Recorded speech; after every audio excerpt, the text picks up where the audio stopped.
falar de tudo que eu li durante a licença maternidade?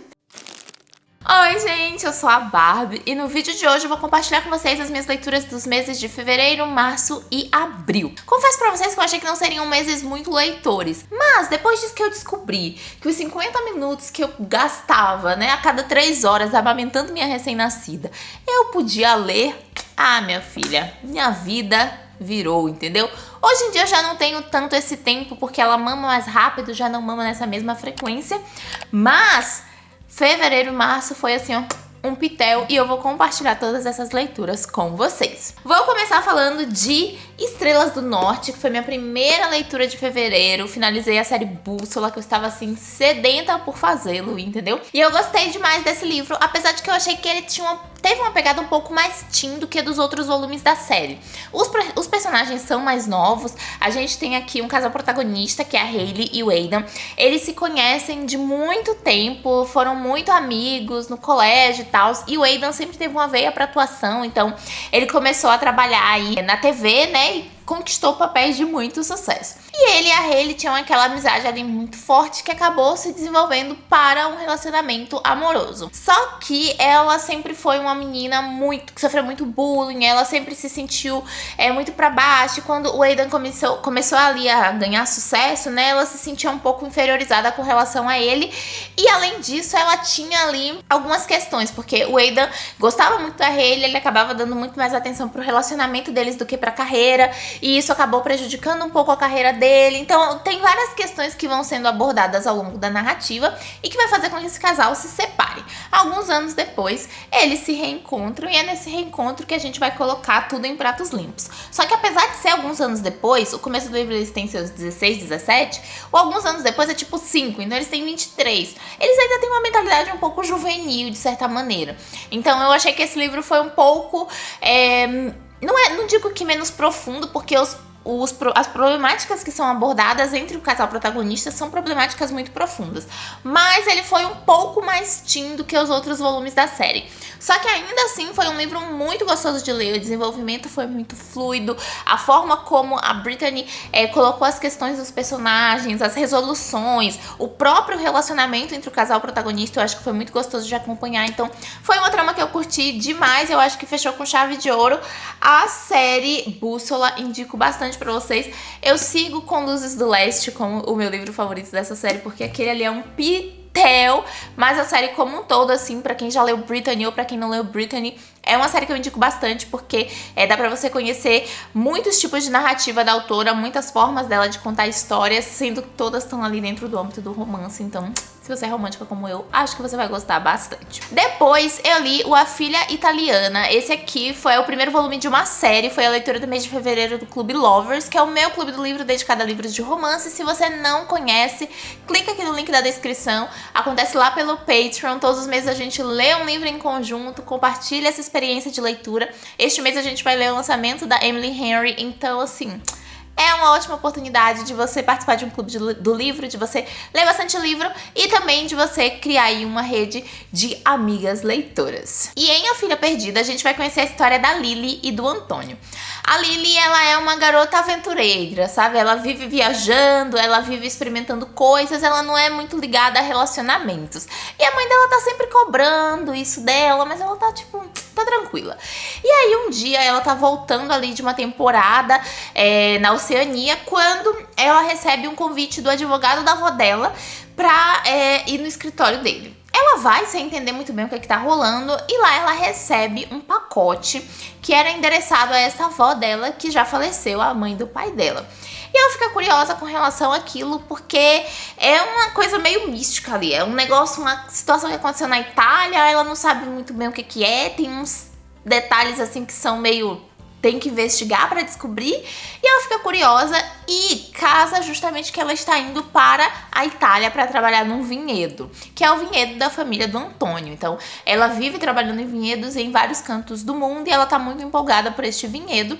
E o Antônio, ele é um cara ali que de primeira a gente fica tentando entender qual é a dele, o que é que ele esconde, porque ao mesmo tempo que ele parece gostar bastante dela, ele também é meio reticente com relação a algumas coisas, mas a gente vai observar, né, a vida da a Lily lá nesse vinhedo, toda aquela questão da Toscana e todo aquele ar e família reunida e tudo aquilo, ao mesmo tempo em que ela vai investigando o que é aquela carta que ela recebeu com relação à avó dela, qual é o segredo que guarda, e a gente vai junto com ela. O interessante dessa trama é que ela tem dupla narrativa, passado e presente, até que as tramas se encontram, e assim, gente, é muito bom.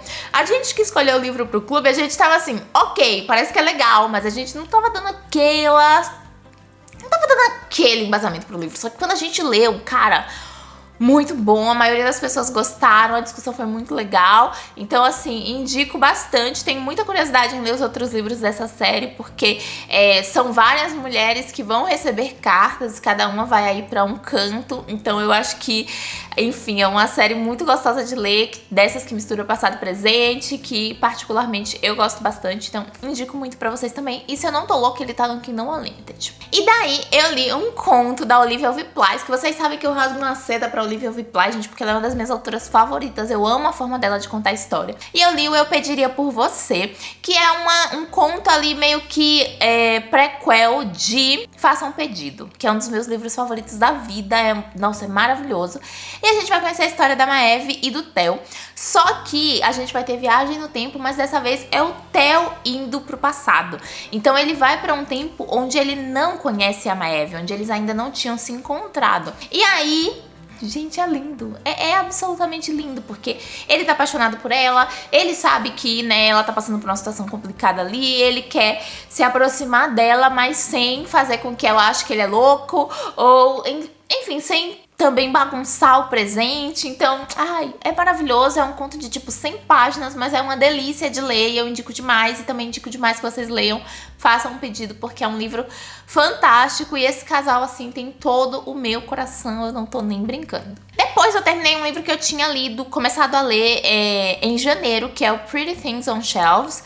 E aí a gente vai ter a história da Blair. Eu tô lendo os nomes aqui, gente, que eu tô a memória de centavos, entendeu? Então eu boto aqui os nomes dos protagonistas, que eu não lembro realmente. Eu lembro da história, mas não lembro do nome dos personagens, não. Mas enfim, nesse livro a gente vai conhecer a história da Blair e do Caleb. E, gente, foi assim um livro que eu amei ler. Eu li ele em inglês, ele só tem em inglês. Ele tá, se eu não tô louca, ele tá no Kindle Unlimited também. E é um romance de segunda chance. Blair e Caleb, eles foram casados por um longo período aí. E eles se separaram há tipo 2 anos. E aí eles se reencontram porque ela sofre uma alergia ali. E ele é o contato de emergência dela ainda, ela não trocou. Então ele vai lá no hospital e aí eles têm ali aquele engalfinhamento meio gato e rato. Só que eles acabam, depois disso, se reencontrando várias vezes, sendo que nos últimos 2 anos eles nunca se encontraram. E aí a gente descobre o que é que deu errado no relacionamento deles, né?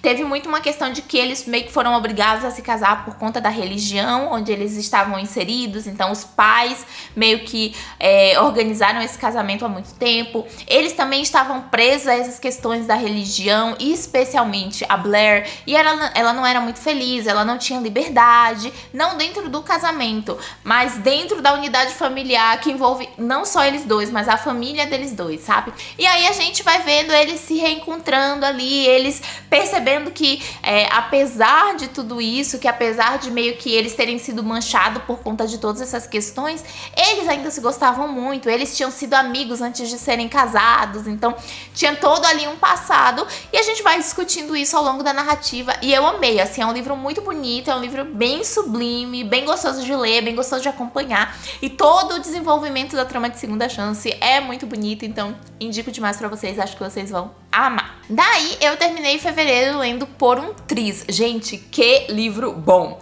Nessa trama a gente vai conhecer a história da Anne e do Patrick, e a Anne, ela é abandonada no altar no dia do casamento dela.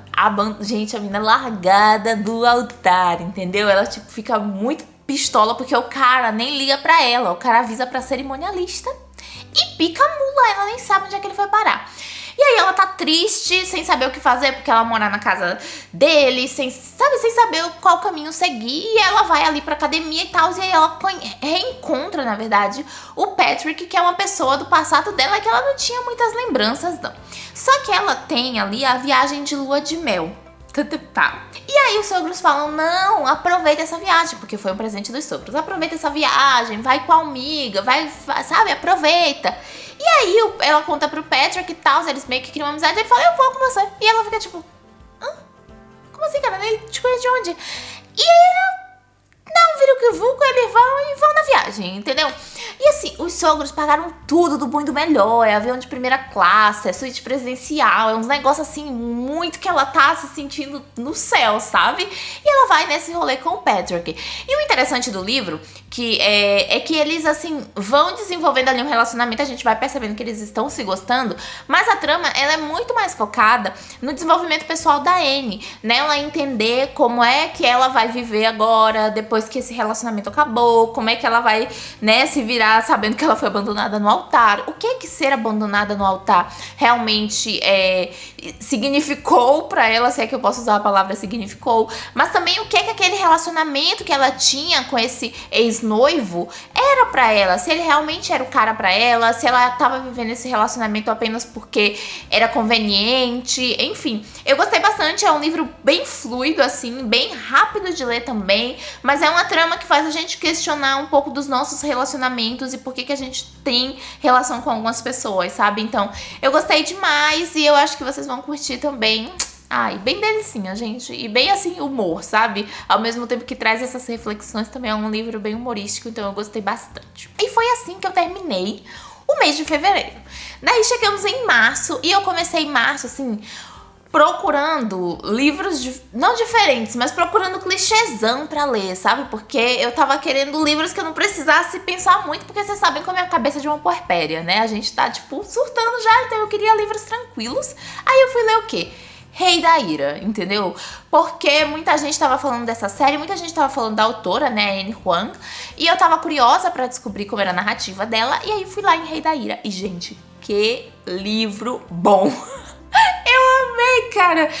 Tipo assim, me fez lembrar os livros que eu lia há 8 anos atrás. Não tô nem brincando. Então, eu amei. Inclusive, preciso ler Rei do Orgulho, que eu ainda não li. Mas em Rei da Ira, a gente vai conhecer a história da Vivian e do Dante. E esse tem duas tropes que eu gosto bastante, que é a aproximação forçada e relacionamento meio que falso ou arranjado, eu posso dizer assim.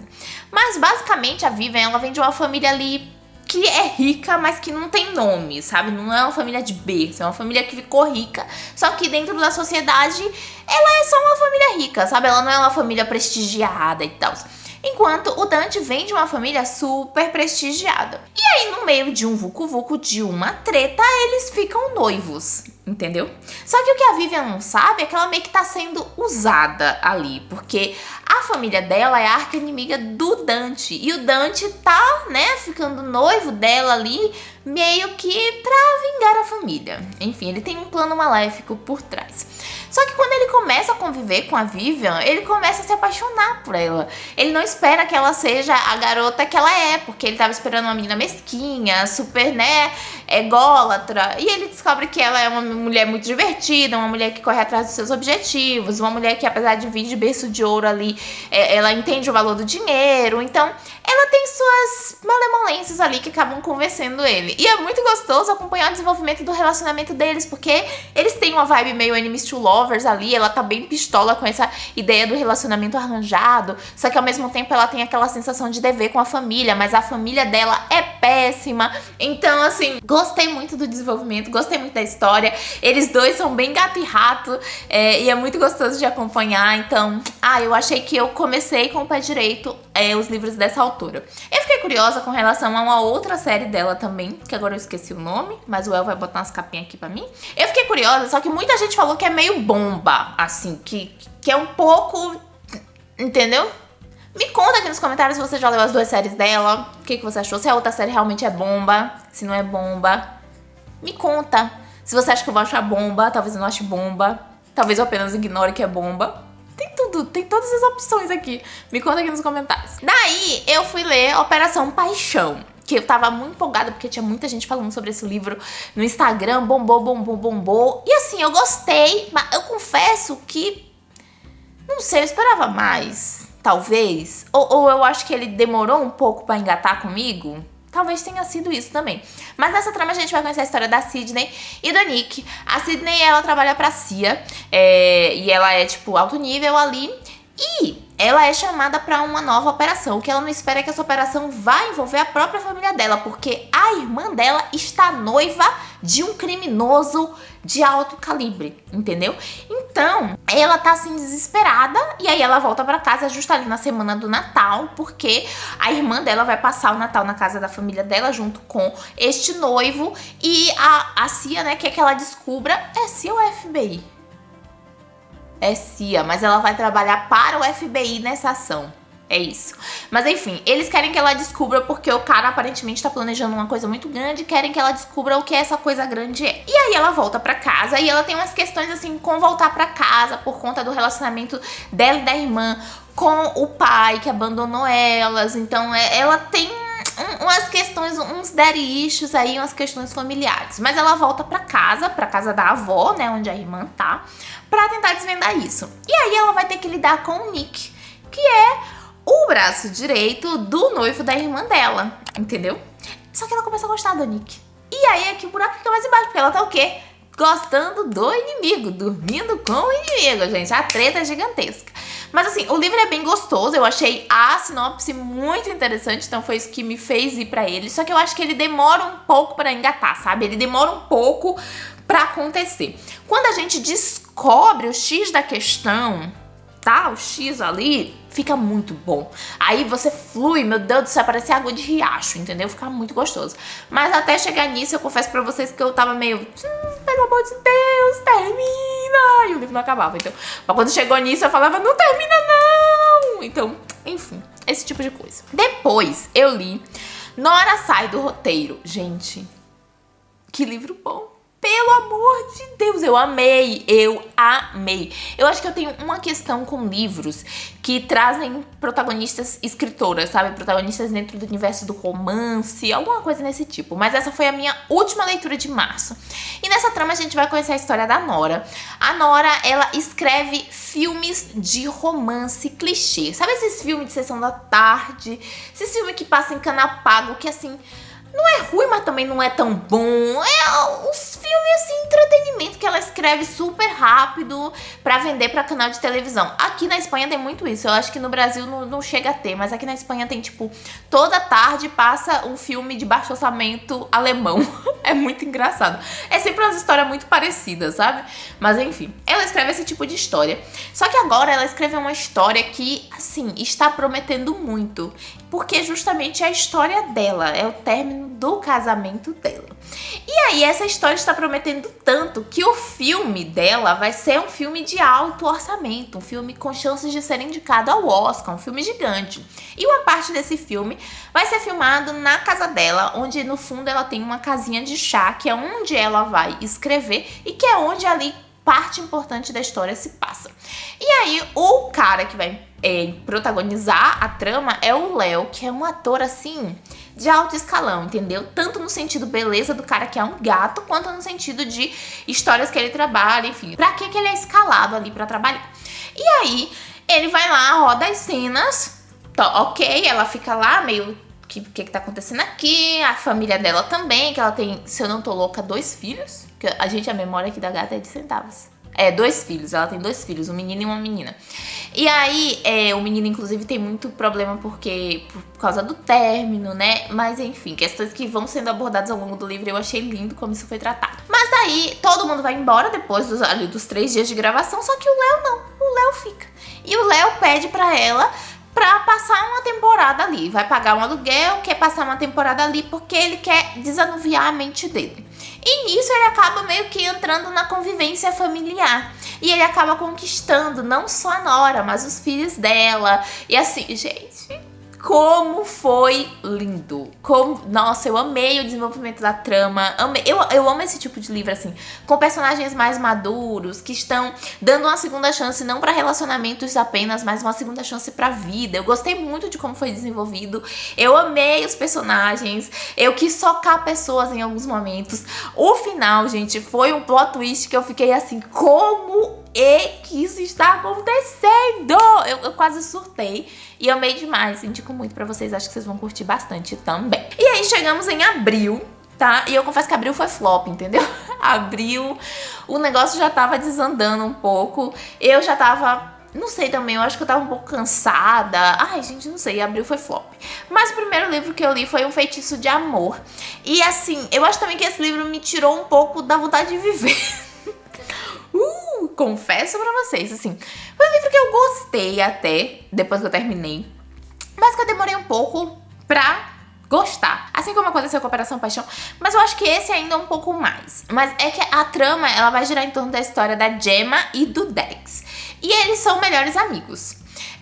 E a Gemma, ela acabou de terminar um relacionamento ali de alguns anos. Então ela tá bem deprê, bem pra baixo. E logo de cara a gente percebe que o Dex gosta da Gemma. Só que ela é burra, não percebe. Só como a maioria dos personagens de livros de romance, né? Então nem posso estar falando sobre isso.